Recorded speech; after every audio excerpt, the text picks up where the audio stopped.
Laporan mengenai kata-kata kesat yang datang daripada Presiden Amerika Syarikat ini sedang dipetik secara meluas oleh media Arab, media Hamas dan media Iran sebagai bukti bahawa, lihatlah, pesaing bukan Islam kita sedang bertelagah sesama sendiri. Mereka sendiri pun tidak dapat bersatu. Sebab itulah kita sedang menang. Jika keadaan di lapangan tidak berubah, itu bermakna anda belum menang.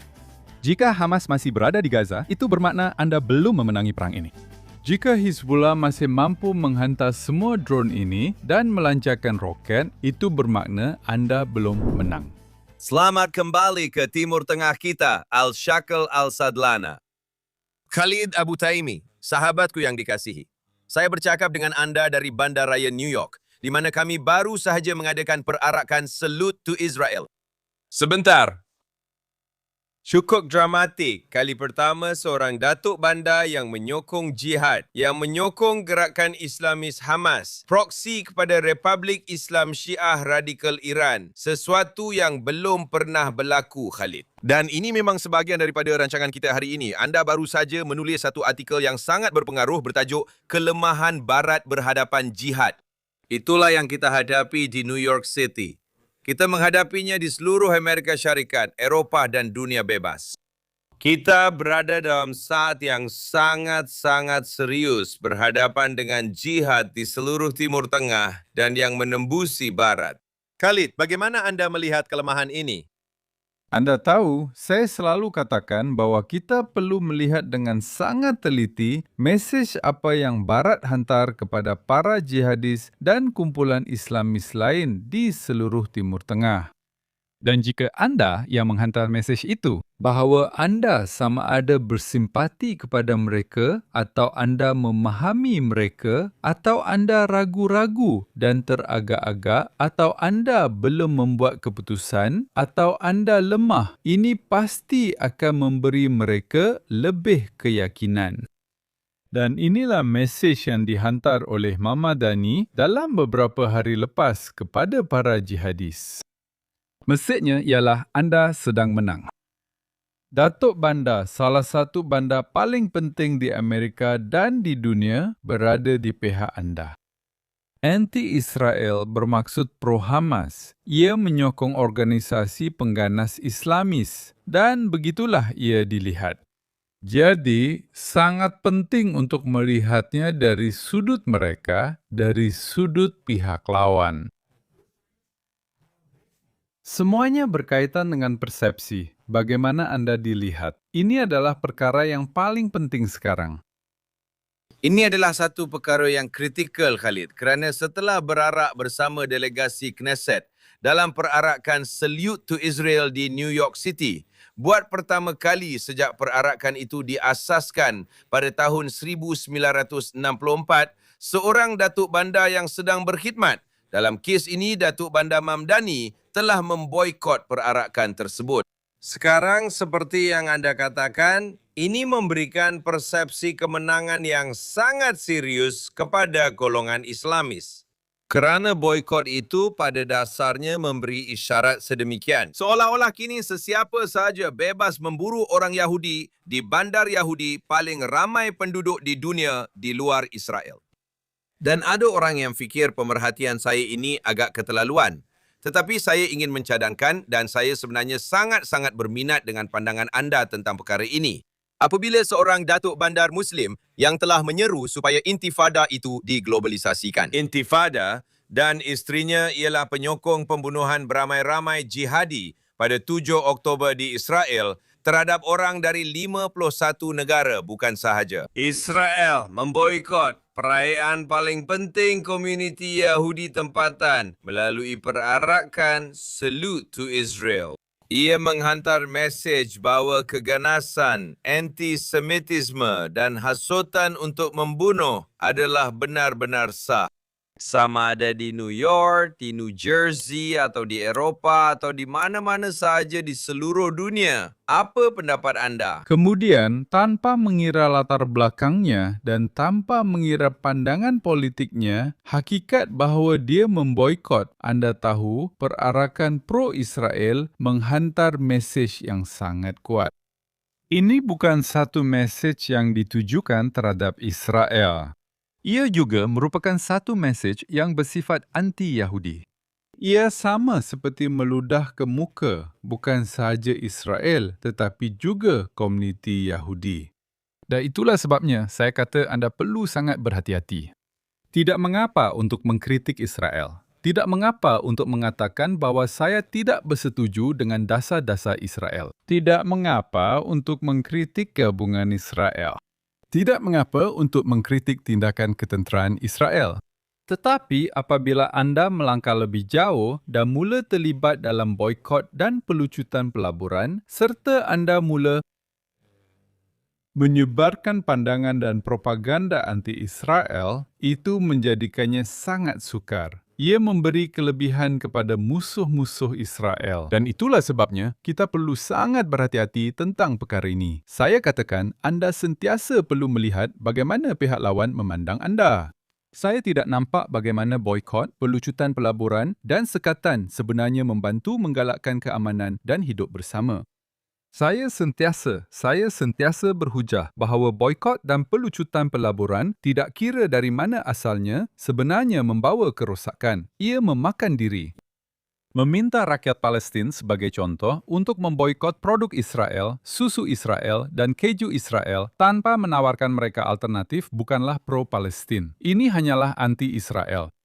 Meminta rakyat Palestin untuk memboikot kerja di Israel adalah tidak masuk akal kerana apa yang anda tawarkan kepada mereka sebagai ganti? Jika anda tidak mahu rakyat Palestin bekerja di dalam Israel, tawarkan mereka satu alternatif.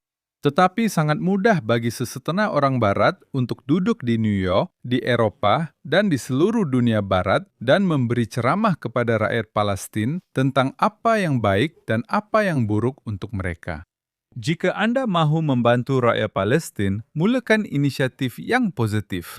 Daripada menyeru untuk memboikot, cubalah untuk mendekatkan orang Yahudi dan Arab. Itu lebih membantu. Kami sudah bosan negatif. Kempen negatif hanya menguatkan golongan radikal di Timur Tengah. Betul sekali Khalid, dan apabila kita beralih daripada anda tahu boikot kepada menerima apa yang kita panggil inisiatif kerjasama antara Yahudi dan Arab, apa yang berlaku apabila jihadis menghidu kelemahan seperti Republik Islam Iran pada masa sekarang berhadapan dengan Amerika Syarikat, di mana terdapat mesej yang mengelirukan keluar dari Washington. Di satu pihak, Presiden Trump sedang mencekik ekonomi rejim Islam itu dengan merampas hasil dan jualan mereka sehingga mencecah kerugian sebanyak 15 bilion dolar sebulan. Di pihak lain, mesej yang dihantar oleh Presiden bahawa beliau bersedia untuk bertemu dengan Mustafa Khamenei, Beliau bersedia, menurut kenyataannya di Truth Social, di akaun X beliau, bersedia untuk bertemu dengan Hizbullah. Beliau telah berhubung dengan pemimpin balahnya secara tidak langsung. Dan dalam ayat yang sama, beliau berkata, saya meminta Netanyahu, Perdana Menteri Netanyahu, supaya tidak menyerang kawasan kejiranan Dahiyah, dan beliau bersetuju. Semua ini nampak seperti kelemahan kepada rejim di Iran. Sudah tentu dan apa yang kita saksikan sekarang ini adalah, anda tahu, satu sandiwara. Kerana orang Iran dan proksi mereka sedang melihat, anda tahu, mesej-mesej bercanggah daripada Trump. Mereka sedang melihat, anda tahu, seorang presiden yang sangat teragak-agak. Mereka sedang melihat seorang presiden yang pada waktu pagi berkata satu perkara dan pada waktu petang berkata perkara lain, sesuatu yang benar-benar berbeza. Mereka sedang melihat seorang presiden yang membuat banyak janji kosong. Mereka sedang melihat seorang presiden yang secara terbuka dan terang-terangan menyerang, anda tahu, Perdana Menteri Sekutu terpenting Amerika. Dan mereka kata, mereka menggosok tangan dengan penuh kepuasan sambil berkata, ini sangat hebat. Anda tahu, ini sebenarnya membantu kami. Ini sebenarnya menunjukkan bahawa kami sedang menang. Ini menunjukkan bahawa, anda tahu, Amerika lemah. Apa yang kita lihat sekarang sebenarnya tidak menjejaskan kredibiliti Amerika di Timur Tengah.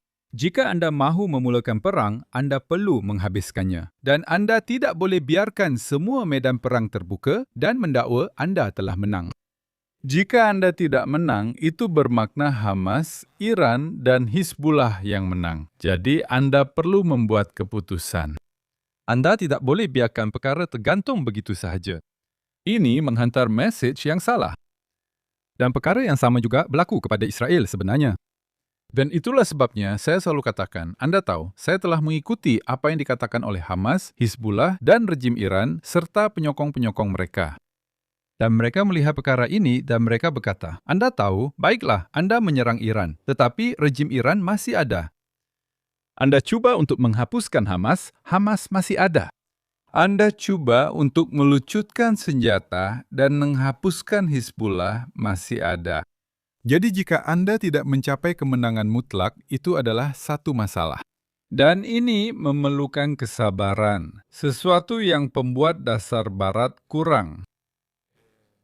Dalam artikel saya hari ini di Institut Keystone, saya berkata, orang Barat perlu belajar daripada orang di Timur Tengah tentang kesabaran. Orang Barat mahukan penyelesaian ajaib. Mereka mahukan penyelesaian yang cepat. Dan ini adalah sesuatu yang anda tidak akan jumpa di Timur Tengah. Di Timur Tengah, mereka yang bersabar, merekalah yang menang. Merekalah yang akhirnya meraih kemenangan, yang mengisytiharkan kemenangan pada akhirnya. Tapi saya sangat bimbang secara peribadi kerana saya tidak nampak Amerika atau Israel akan menang. Dan saya juga turut terganggu dengan laporan-laporan mengenai perselisihan atau pertikaian terbuka antara Presiden Trump dan Perdana Menteri Israel. Ini sekali lagi menghantar mesej kepada rejim Iran dan proksi-proksinya bahawa keadaan sedang bergerak ke arah yang betul dari sudut pandangan kita. Impian mereka sentiasa adalah untuk memecah belahkan hubungan antara Israel dan Amerika Syarikat. Dan laporan-laporan ini tentang anda tahu, kata-kata kesat yang datang daripada Presiden AS tentang pertikaian yang hangat, panggilan telefon yang kontroversi. Dan semua petikan yang kita lihat ini, ia banyak dipetik oleh media Arab, media Hamas, media Iran. Dan ia dijadikan bukti bahawa, lihat, pesaing kita yang bukan Islam atau bukan Muslim sedang bertelagah sesama sendiri. Mereka pun tak dapat bersatu. Mereka tidak bersatu. Sebab itu, kita sedang menang. Dan ini menyediakan tanah yang subur untuk merekrut lebih ramai jihadis pada masa hadapan. Ini adalah sesuatu yang sangat berbahaya dan orang di Barat perlu ambil kira. Khalid, mari kita kupas konsep kelemahan berbanding kemenangan dari sudut pandang AS atau Barat berbanding sudut pandang Arab Timur. Sebagai seorang Barat, mereka akan berkata, tunggu sekejap. Presiden Trump telah berkata dan Setiausaha Perang Amerika Syarikat Pete Hegseth juga telah berkata, kami, Amerika Syarikat, telah memusnahkan tentera udara rejim Iran. tentera laut. Mereka telah melemahkan keupayaan peluru berpandu mereka sebanyak katakanlah 70%. Mereka telah menghapuskan semua jenis depo peluru berpandu. Mereka telah menghapuskan kapasiti pengeluaran peluru berpandu baru serta drone dan juga keupayaan untuk memperkaya uranium. Kita tahu daripada operasi Midnight Hammer pada Jun 2025 bermakna terdapat banyak kemusnahan objektif terhadap keupayaan rejim Iran. Sekarang setelah dikatakan begitu, dari sudut pandangan rejim Iran seperti yang Anda katakan, mereka masih bertahan, mereka masih mengancam, mereka masih menyerang. Sekarang mereka baru saja menyerang lapangan terbang antarabangsa Kuwait yang dari sudut simbolik adalah satu tindakan yang besar. Ia adalah satu perkembangan yang luar biasa bagi mereka, terutamanya apabila imej-imej itu tersebar ke seluruh dunia. Itu bergantung kepada perjalanan di lapangan terbang untuk anda tahu semua jenis, bukan sahaja pelancongan, tetapi juga semua jenis pengangkutan barangan dan bahan dan sebagainya. Mereka telah menyerang Emiriyah Arab Bersatu. Mereka telah menyerang Arab Saudi. Orang Iran telah menyerang Bahrain. Jadi dari sudut pandang mereka, mereka sedang menang dan mereka bercakap seolah-olah mereka sedang menang. Namun begitu, kita tidak melihat serangan balas yang lebih agresif, malah tidak seimbang oleh Amerika Syarikat. Jadi sekali lagi, saya memang tidak dapat tidak bersetuju dengan Anda. Bagi mereka, kemenangan bermakna kelangsungan hidup. Dan jika Anda terus hidup, Anda telah menang. Sekarang, salah satu matlamat yang diisytiharkan atau tidak diisytiharkan dalam serangan Amerika Syarikat Israel ke atas Iran adalah pertukaran rejim. Baiklah, ia tidak disebut secara terbuka. Sekarang, Anda belum menukar rejim itu. Anda telah memusnahkan keupayaan ketenteraan mereka. Anda telah memusnahkan tentera laut mereka. Anda telah memusnahkan tentera udara mereka. Anda telah memusnahkan banyak kemudahan mereka. Saya tidak pasti kemudahan nuklir atau apa-apa kemudahan lain. Peluru berpandu balistik. Tetapi rejim itu masih ada. Dan selagi rejim itu masih ada, itulah kemenangan. Mereka sedang menang. Dan rejim yang masih berdiri dan masih bernafas, itulah kemenangan. Jika rejim ini masih mampu menyerang lapangan terbang antara bangsa Kuwait dan mengancam jiran-jiran Arabnya, dan jika rejim ini boleh terus membekalkan Hezbollah dengan drone dan senjata, dan jika rejim ini terus memberi sokongan keuangan atau mungkin juga sokongan ketenteraan kepada Hamas di Gaza, di manakah kemenangan yang dimaksudkan oleh Presiden Trump? Bagaimana Anda boleh mengatakan bahwa Anda sedang menang? Dan Anda telah memusnahkan keupayaan ketenteraan mereka, sedangkan mereka masih mampu melancarkan satu roket ke lapangan terbang Kuwait. Perkara juga diukur dari segi simbolik. Orang ramai bangun pagi dan mereka dengar, wow, lapangan terbang Kuwait telah diserang oleh Iran. Apakah mesej yang disampaikan? Bahawa rejim Iran masih ada, rejim Iran masih mampu, Anda tahu, mengancam jirannya. Dan rejim Iran serta ideologinya masih wujud. Sekali lagi, saya asik ulang, Anda tidak boleh menyingkirkan rejim ini dalam sekelip mata. Anda tidak boleh menghapuskan ideologi jihadi ini dalam 1 atau 2 minggu. Tetapi Anda perlu menunjukkan keazaman. Anda perlu menunjukkan, Anda perlu mempamerkan kesabaran. Dan jika Anda tidak membekalkan diri dengan ketegasan, dengan kesabaran, Anda tidak akan menang. Ini bukanlah pertempuran atau peperangan yang boleh dimenangi dalam masa beberapa minggu atau bulan. Ini adalah sesuatu yang besar. Ini memerlukan strategi jangka panjang untuk melawan, Anda tahu, rejim jahat ini dan proksi-proksinya. Dan biar saya beritahu Anda, maksud saya, daripada apa yang saya dengar juga, mereka, Anda tahu, mereka melihat kepada pentadbiran Trump dan mereka berkata, lihat, berapa tahun lagi Trump ada? 2,5-3 tahun.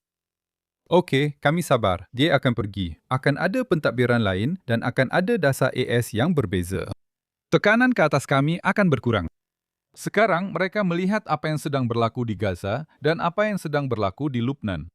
Berapa kali kami diberitahu bahawa, Anda tahu, lembaga keamanan akan berusaha untuk melucutkan senjata Hamas. Lembaga keamanan akan memberi tekanan kepada Hamas untuk membenarkan kerajaan lain. Sesuatu yang dipanggil kerajaan teknokratik mengambil alih Gaza. Berapa kali kami diberitahu bahawa, Anda tahu, Hizbullah akan melucutkan senjata dan Hizbullah akan berundur, Hizbullah akan menyerahkan senjatanya dan tentera Lebanon akan mengambil alih. Dan ini semua hanya cakap kosong.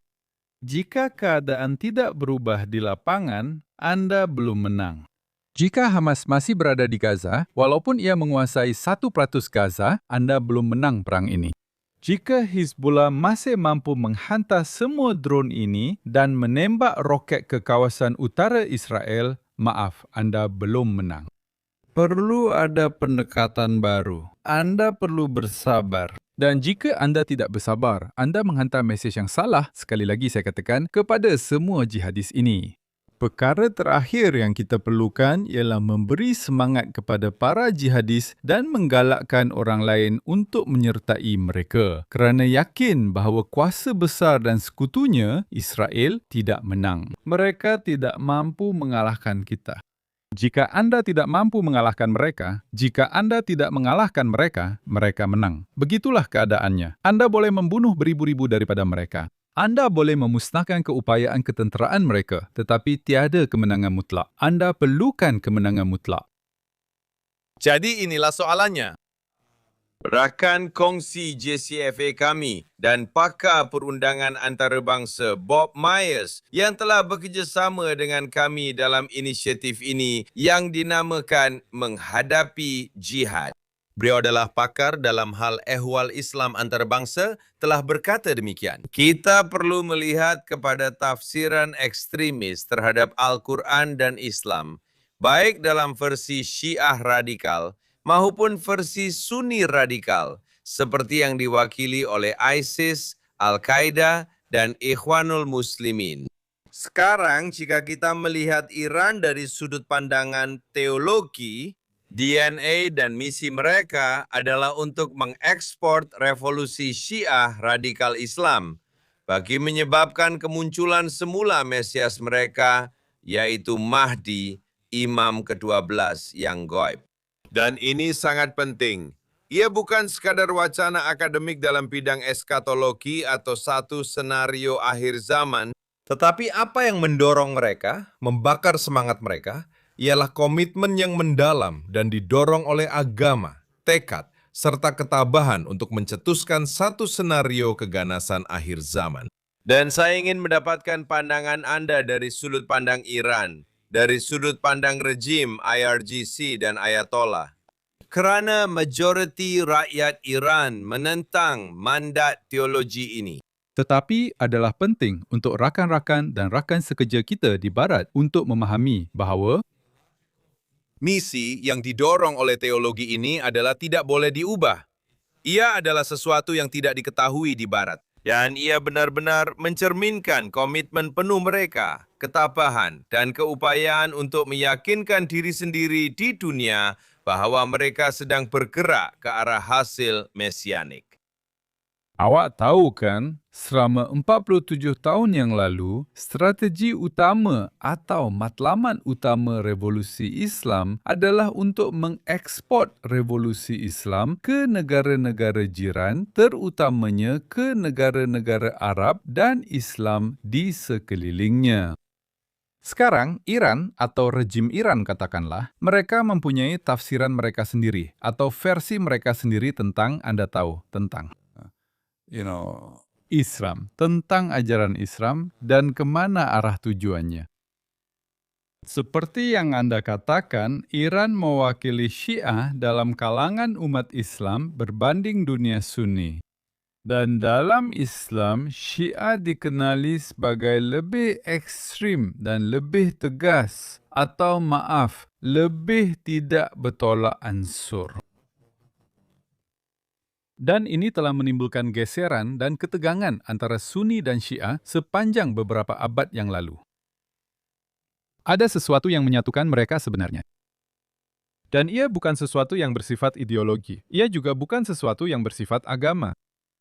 Apa yang menyatukan mereka adalah perasaan bahwa mereka sedang disasarkan oleh kuasa bukan Islam, oleh kuasa besar Barat yang pada pandangan mereka adalah anti-Islam, yang membenci umat Islam secara umum.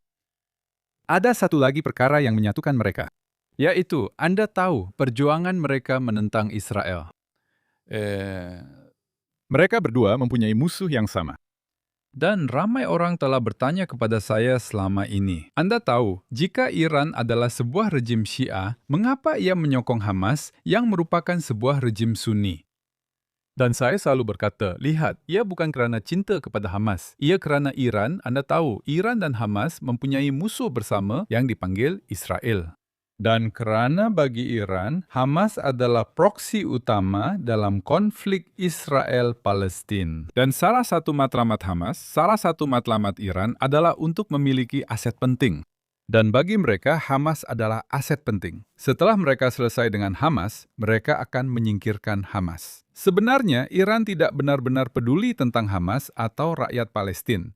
Iran mempunyai objektifnya sendiri. Perkara yang sama juga berlaku di Lubnan, tetapi di Lubnan keadaannya berbeza kerana Hizbullah adalah kumpulan Syiah. Tetapi sekali lagi, semuanya berkaitan dengan dominasi, semuanya berkaitan dengan kawalan. Hamas dan Hizbullah mempunyai persamaan. Kedua-duanya berada di sempadan Israel. Dan bagi mereka, bagi Iran, ini adalah sesuatu yang sangat baik. Mereka perlukan sesuatu, Anda tahu. Mereka perlukan kedua-dua pihak ini sangat dekat dengan Israel supaya mereka boleh menggunakannya pada masa hadapan. Dan inilah yang sebenarnya kita saksikan. Jadi ini merangkumkan keseluruhan perpecahan antara Sunni dan Syiah. Lihat, mereka sebenarnya telah mengetepikan perbezaan mereka. Mereka tidak membincangkannya. Tiada perbincangan tentang ketegangan antara Syiah dan Sunni, dan perkara ini jarang sekali didengari. Ada sesuatu yang dipanggil Amerika dan Israel, dan inilah perkara yang menyatukan mereka. Itulah sebabnya laungan di jalan-jalan Tehran, laungan di jalan-jalan Gaza, laungan di jalan-jalan banyak ibu kota Arab adalah mati kepada Amerika dan mati kepada Israel. Sama ada ia datang dari Syiah atau Sunni, ia sebenarnya tidak penting. Jadi itu satu poin yang sangat tajam apabila anda kata ia sebenarnya tidak penting jika seruan untuk kematian kepada Israel datang daripada Osama bin Laden. Pada 11 September 2001, apabila beliau memusnahkan menara perkembar di New York dan Pentagon di Washington.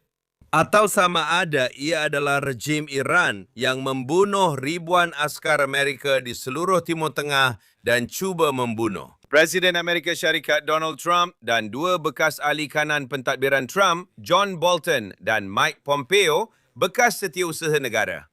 Sekarang soalan saya di sini, semasa kita mula menamatkan perbincangan kita, ialah apakah terdapat perbezaan apabila Osama bin Laden berkata bahawa kita mesti memusnahkan Pakatan Zionis dan tentera salib? Dia bukan cuba untuk membawa kemunculan seorang tokoh mesianik, tetapi dia cuba menegaskan apa yang mereka panggil Dal al-Islam, yang bermaksud bahawa Islam dari sudut pandangan ini mesti menguasai dunia. Ya. Lihat, apabila Osama bin Laden dan yang lain, dan saya dengar daripada pemimpin-pemimpin lain, semua kumpulan Islamis ini, apabila mereka bercakap tentang Zionis dan tentera salib, siapakah tentera salib itu? Pertama sekali, Zionis ialah Israel. Tentera salib ialah golongan bukan Yahudi dan bukan Muslim yang menyokong Israel dan orang Yahudi atau Zionis dalam konteks ini. Dan bagi Osama bin Laden, bagi kumpulan Islamis ini, kawan kepada musuh saya juga adalah musuh saya. Mereka melihat Amerika sebagai musuh kerana sokongan Amerika terhadap Israel. Mereka telah lama berkata bahawa jika bukan kerana Amerika, kami sudah dapat menghancurkan Israel. Mereka melihat Amerika dan Barat sebagai halangan dalam jihad mereka untuk menghancurkan Israel. Dan itulah salah satu sebab mengapa mereka melihat pertempuran itu bukan hanya menentang Israel. Dan sekali lagi, merujuk kepada poin Anda, jika Anda melihat gambaran yang lebih besar, ini adalah tentang menyebarkan versi Islam mereka, bukan sahaja ke negara-negara Arab dan Islam, tetapi juga ke seluruh dunia, dan memaksa orang lain untuk tunduk atau memeluk Islam atau untuk menukar agama. Orang-orang ini masih hidup dalam era Nabi Muhammad, berperang melawan bukan Muslim atau dalam kes ini orang kafir untuk menyebarkan Islam, untuk mewujudkan khilafah Islamiyah. Ini adalah matlamat utama. Mereka membayangkan sebuah dunia di mana semua orang hidup di bawah pemerintahan khalifah. Pemerintah Muslim, dan di mana setengah bukan Muslim mungkin dibenarkan untuk hidup sebagai minoriti di negara ini. Tetapi keutamaan nomor satu adalah untuk mengislamkan mereka semua.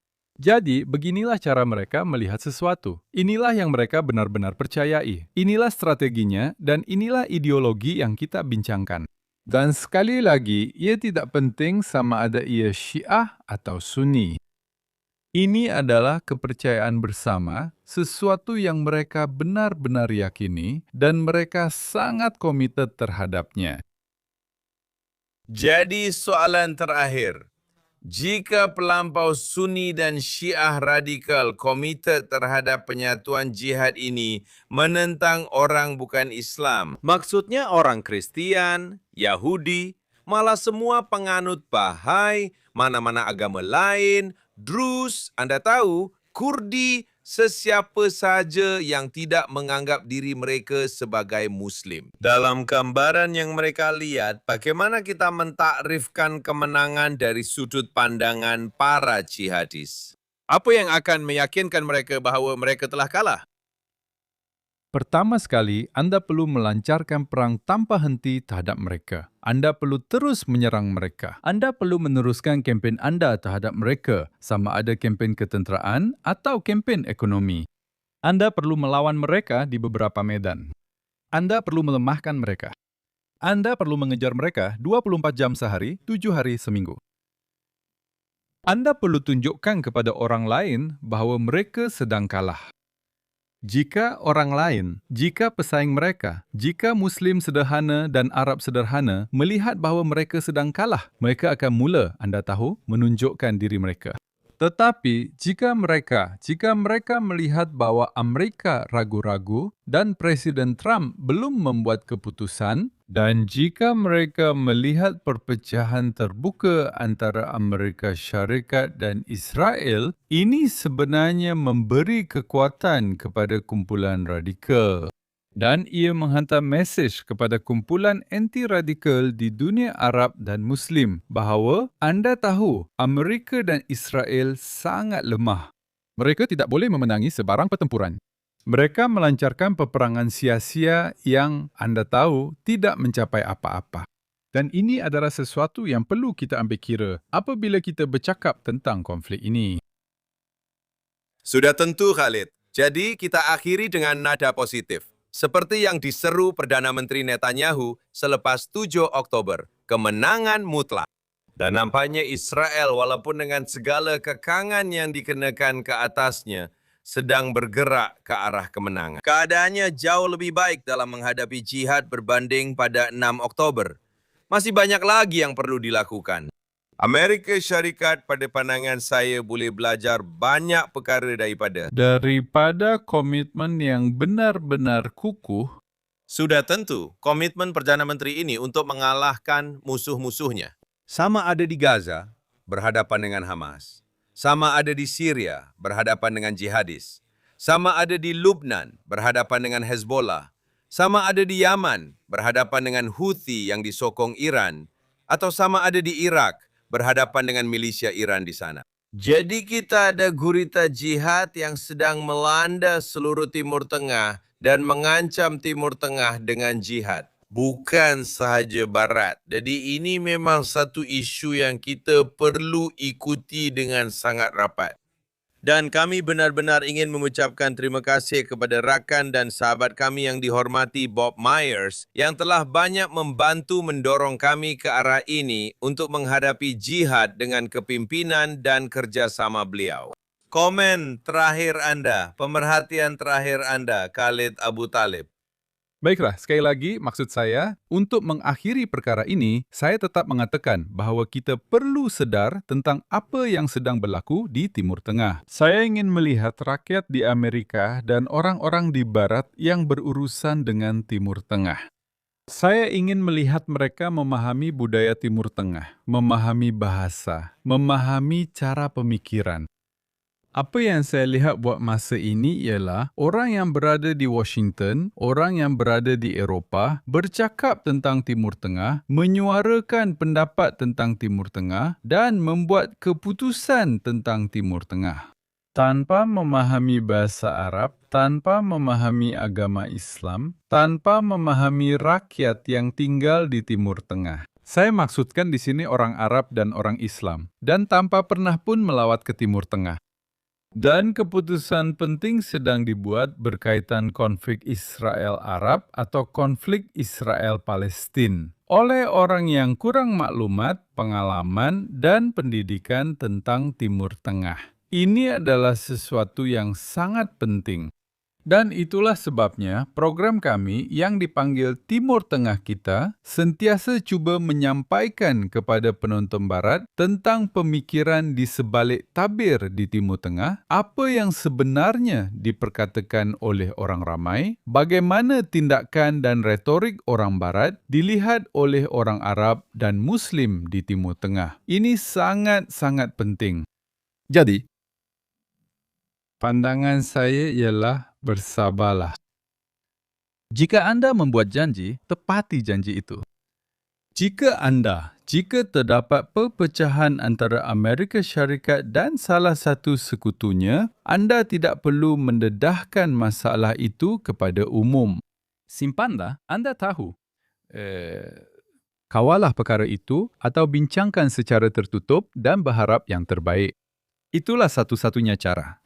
Dan kita semua berharap, maksud saya, orang seperti saya dan awak, apa yang kita mahukan adalah Timur Tengah yang lebih baik. Kita mahu melihat kerjasama. Kita mahu melihat kewujudan bersama antara Arab dan Muslim. Kita mahu melihat lebih banyak Ibrahim. Muslim dan Yahudi. Ya maaf ya. Arab, Muslim dan Yahudi. Kita mahu melihat lebih banyak perjanjian Abraham di sini. Orang ramai sudah bosan dengan peperangan. Kami sudah bosan dengan semua operasi ketenteraan ini. Kami sudah bosan dengan semua pelampau. Kami mahu bergerak ke hadapan. Ini adalah mesej yang datang daripada kedua-dua orang Arab dan Yahudi yang tinggal bukan sahaja di Israel, tetapi juga di Timur Tengah. Saya rasa Anda telah mengatakannya dengan sempurna. Inilah potensi Timur Tengah yang baru. Khalid Abu Taimi. Sahabat dan rakan sekerja saya yang saya kasihi selama hampir 4 dekad. Inilah Timur Tengah kami. Dan kami menjemput para penonton untuk bersama kami setiap minggu bagi mendapatkan pandangan tambahan tentang bagaimana rantau dramatik ini berfikir, bagaimana mereka bertindak, dan bagaimana mereka memberi impak kepada Barat serta budaya lain di seluruh dunia. Terima kasih banyak, Khalid. Terima kasih.